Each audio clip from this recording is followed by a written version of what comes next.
Would technologist association के अध्यक्ष सुभाष जोली ने मीडिया से विशेष बातचीत के दौरान बताया कि एसोसिएशन व अप्लाइड इनसाइट के संयुक्त तत्वावधान में रविवार को 9 जनवरी सुबह 11 बजे फेसबुक पेज के माध्यम से एक वेबिनार का आयोजन होगा, जिसमें प्लाईवुड उद्योग से संबंधित विषयों पर विशेषज्ञों द्वारा चर्चा की जाएगी तथा वर्तमान में उद्योग के समक्ष आ रही चुनौतियों पर भी चिंतन व मनन किया जाएगा। वुड टेक्नोलॉजिस्ट एसोसिएशन के अध्यक्ष सुभाष जोली ने मीडिया से बातचीत करते हुए बताया कि 9 जनवरी रविवार सुबह 11 बजे प्लाई इनसाइट फेसबुक पेज के माध्यम से एक वेबिनार का आयोजन होने जा रहा है, जिसमें प्लाईवुड उद्योग से जुड़े विशेषज्ञ उद्योगपति व साइंटिस्ट भाग ले रहे हैं। जोली ने बताया कि पिछले सप्ताह भी इसी प्रकार के एक वेबिनार का आयोजन किया गया था, जिसमें प्लाईवुड उद्योग के समक्ष आ रही चुनौतियों के बारे में विचार विमर्श किया गया तथा उसके समाधान के लिए सभी ने अपनी राय साझा की। जोली ने इस वेबिनार से जुड़ने के लिए अधिक से अधिक वेबिनार का लिंक साझा किया है ताकि प्लाईवुड उद्योग से संबंधित लोग अपने विचार इस वेबिनार में प्रस्तुत कर सके। उन्होंने बताया कि इस वेबिनार के माध्यम से जहां वर्तमान की समस्याओं के बारे में जानकारी मिलती है, वहीं उनसे निपटने के लिए विशेषज्ञों की राय सेतु का कार्य कर रही है। जोली ने कहा कि वुड टेक्नोलॉजिस्ट एसोसिएशन तथा प्लाई इनसाइट के संयुक्त तत्वावधान में यह प्रयास किया जा रहा है और इसके सफल परिणाम भी सामने रहे हैं। इस समय WTA वुड टेक्नोलॉजिस्ट एसोसिएशन के अध्यक्ष सुभाष जोली जी मेरे साथ हैं और मैं बताना चाहूँगा कि अभी पिछले सप्ताह ही प्लाई इनसाइट एक फेसबुक टीवी का जो लाइव पेज है, जिसमें विभिन्न क्षेत्रों अर्थात जैसे प्लाईवुड उद्योग और FRI forest research institute Dehradun के विशेषज्ञ और भी जो इस क्षेत्र से जुड़े लोग हैं, उन्होंने अपने अपने विचार रखे और जो वर्तमान में समस्याएं प्लाईवुड उद्योग और उत्पादक के समक्ष आ रही हैं, उन समस्याओं को लेकर गहन रूप से चिंतन और मनन भी किया गया है इस बारे में। तो इसी श्रृंखला को आगे बढ़ाते हुए इस सप्ताह भी 9 जनवरी 11 बजे रविवार को, तो जाहिर सी बात है कि इस बार भी विशेषज्ञ इस कार्यक्रम में भाग ले रहे हैं और जो भी वर्तमान में समस्याएं आ रही हैं इस उद्योग से संबंधित, उन पर चर्चा की जाएगी। आइए बात करते हैं इस समय जोली जी से, ये विस्तार से बताएंगे कि ये किस प्रकार का कार्यक्रम है और किस तरह का रुझान इसमें, जो भी इसमें सम्मिलित होते हैं लोग, उनका किस तरह का रुझान रहता है और क्या इसका इम्पैक्ट पड़ेगा, खासकर यदि हम बात करते हैं प्लाईवुड उद्योग की। क्योंकि इस टाइम कोरोना काल चल रहा है तो वेबिनार रखा गया है, क्योंकि इंडस्ट्री अच्छी तरह चलनी चाहिए। देश की उन्नति के लिए इंडस्ट्री का चलना और सुचारू रूप से चलना बहुत आवश्यक है। तो इंडस्ट्री चलने के लिए रॉ मटेरियल भी होना बहुत ज़रूरी है और रॉ मटेरियल प्लाईवुड उद्योग के लिए जो है वो एग्रीवुड या प्लांटेशन टिम्बर है, जिसमें पॉपुलर, सफ़ेदा, रबड़, मिलिया धोबिया, ये लकड़ी आती है। ये लगातार हमको मिलती रहे, इंडस्ट्री को मिलती रहे, तो उसके लिए जो है गवर्नमेंट की तरफ से जो है director general ICFRI Arun Rawat sir हैं और director IWST doctor MP Singh हैं और principal scientist doctor Ashok Kumar हैं और इंडस्ट्री की तरफ से FIPPI के प्रेसिडेंट सजन भजनका सर हैं और ऑल इंडिया प्लाईवुड एसोसिएशन के चेयरमैन नरेश तिवाड़ी सर हैं और ड्यूरोप्लाई के वाइस चेयरमैन अभिषेक चितलांगिया जी हैं और कृष्णा प्लाईवुड समूह की तरफ से जो है, जो तमिलनाडु में है, विष्णु प्रसाद हैं और यमुनानगर से हपलूस प्लाईवुड के डायरेक्टर श्याम सुंदर अग्रवाल जी हैं। ये तो इंडस्ट्री की तरफ से हो गए, ये गवर्नमेंट की तरफ से। और एक्सपर्ट जो है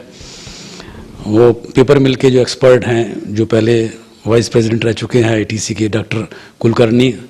और वर्तमान के vice president Sunil Pandey sir, और एक्सपर्ट और technocrat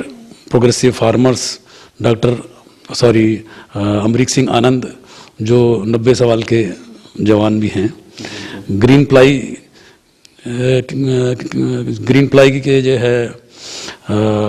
country head JK Jain साहब और ग्रीन पैनल के वाइस प्रेसिडेंट धर्मेंद्र जी और मुझे लेकर सुभाष जोली WTA प्रेसिडेंट। ये इनसाइट की तरफ से हो रहा है और इन एसोसिएशन विद WTA। ये इस पर जो है लकड़ी लकड़ी जो है ये लगातार मिलती रहे, इसके लिए जो है इंडस्ट्री क्या कर रही है, इस बार पहली बार चिंतन हो रहा है। इंडस्ट्री के अलग अलग इंडस्ट्री इसको कैसे कैसे कर रही है, वो सारा का सारा चिंतन होगा। और गवर्नमेंट इसमें क्या सहयोग करेगी, क्लोन वाइज क्या सहयोग करेगी, कहाँ कहाँ इसका साइंटिस्ट इसकी मदद करेंगे, वो होगा, एक्सपर्ट्स होंगे। और साथ में पेपर मिल के भी जो पुराना उनका पिछले 40-50 साल का अनुभव है वो भी हमारे साथ में साझा करेंगे। तो एक नई दिशा भी मिलेगी, नई दशा भी मिलेगी, तो उद्योग जो है एक नए उत्साह के साथ में आगे जाए। अभी जैसे आपने बताया कि उद्योग को किस प्रकार बुलंदियों तक पहुंचाया जाए, उसमें क्या क्या खामियां हैं उनको लेकर भी चर्चा की जाएगी।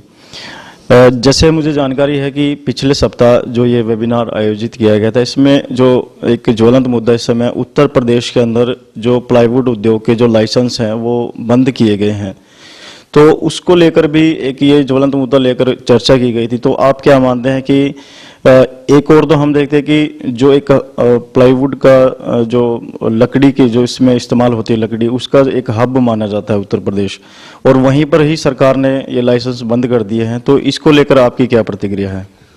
वो फॉरेस्ट डिपार्टमेंट की तरफ से आंकड़े प्रस्तुत करने में कहीं चूक हुई है, वो चूक भी समय के अनुसार ठीक हो जाएगी और सब उम्मीद कर रहे हैं कि वहाँ भी खुलेंगे। जिस प्रकार आपने ये शुरुआत की है, ये जो इनसाइट प्लाईवुड के नाम से जो ये फेसबुक पेज है और WTA के संयुक्त तत्वाधान में जो ये वेबिनार का आयोजन किया जा रहा है,